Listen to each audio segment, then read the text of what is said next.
Assalamualaikum warahmatullahi wabarakatuh. Salam Pramuka. Perkenalkan, nama saya Nur Hamidah. Saya berasal dari Universitas Islam Negeri Sultan Taha Saifuddin Jambi dengan program studi Pendidikan Guru Madrasah Ibtidaiyah kelas 1A dengan NIM 204200008. Video ini saya buat untuk memenuhi ujian akhir semester dengan mata kuliah Pramuka.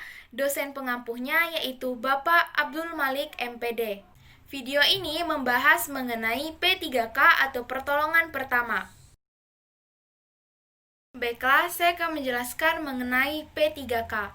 P3K atau yang sering disebut dengan pertolongan pertama adalah upaya penolongan atau perawatan sementara kepada korban kecelakaan sebelum penanganan yang serius oleh paramedik dan dokter.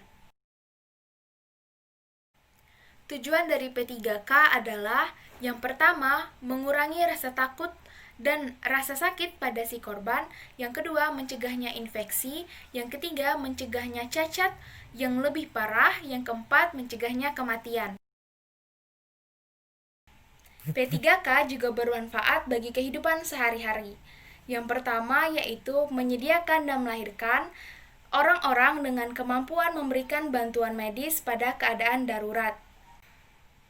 Yang kedua, P3K membantu memastikan metode yang tepat pada pemberian bantuan medis. Dan terakhir, P3K dapat membantu diri sendiri dan orang lain. Nah, itu adalah penjelasan mengenai P3K. Dari pengertian, tujuan P3K hingga manfaat P3K bagi kehidupan sehari-hari. Semoga penjelasan saya dapat dimengerti. Selanjutnya, saya akan mempraktekkan bagaimana cara penanganan atau pemberian pertolongan pertama pada korban kecelakaan. Pada kasus yang saya berikan pada video ini adalah kasus mengenai korban kecelakaan sepeda motor. Pada kasus kecelakaan sepeda motor ini, ada 3 korban. Korban pertama yaitu mengalami pingsan, pendarahan pada kening, dan luka robek pada punggung tangan. Korban yang kedua dan ketiga mengalami luka yang sama yaitu luka robek, hanya pada daerah yang berbeda. Korban kedua mengalami luka robek pada lengan, korban ketiga mengalami luka robek pada punggung tangan. Baiklah, langsung saja kita ke praktek penanganannya yang dimulai dari korban pertama, korban kedua, dan korban ketiga pada video berikut ini. Hal yang pertama kali yang kita lakukan pada saat melakukan pertolongan pertama adalah mengevakuasi korban ke tempat yang lebih nyaman. Jika mengalami kecelakaan motor seperti kasus ini, evakuasilah ke pinggir jalan. Pada korban yang mengalami pingsan, naikkan kaki korban setinggi 30 cm dari dada. Gunanya adalah untuk mengalirkan darah kembali ke otak dan tepuk-tepuk tubuh korban untuk melihat respon korban. Korban bukan hanya mengalami pingsan, namun juga pendarahan pada kening dan luka robek pada punggung tangan korban. Untuk pendarahan, gunakan sarung tangan sekali pakai dan tekan-tekan area pendarahan lalu bersihkan sekitarnya agar tidak mengalami infeksi. Untuk luka robek pada punggung tangan korban, bersihkan area luka menggunakan alkohol dengan kasa steril. Setelah membersihkan kedua luka menggunakan kasa steril dan alkohol, balut luka menggunakan kasa yang sudah diberi betadin, lalu tutup luka dengan hati-hati. Ganti perban luka secara berkala dan jangan biarkan air masuk ke sekitar luka.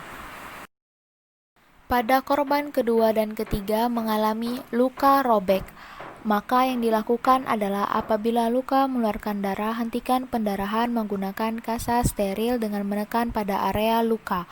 Bersihkan daerah sekitar luka menggunakan cairan filosogis atau alkohol. Berikan obat oles pada area luka apabila dibutuhkan. Tutup luka menggunakan kasa steril dan jangan lupa berikan betadin. agar menghindari masuknya kuman pada luka. Pastikan area luka tetap kering dan tidak terkena air. Jaga agar luka robek tetap kering dengan mengganti perban luka secara berkala. Pada korban yang mengalami luka robek pada lengan, balut lengan korban dengan menggunakan kasa steril.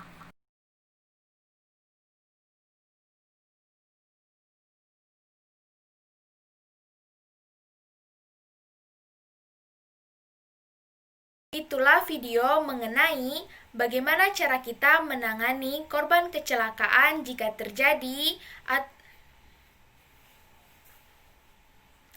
Itulah video mengenai penanganan atau pemberian pertolongan pertama pada korban kecelakaan yang mengalami pingsan, luka robek, dan pendarahan. Semoga videonya dapat dimengerti dengan mudah dan dapat membantu dalam kehidupan sehari-hari. Kurangnya silahkan dibuang, lebihnya silahkan diambil.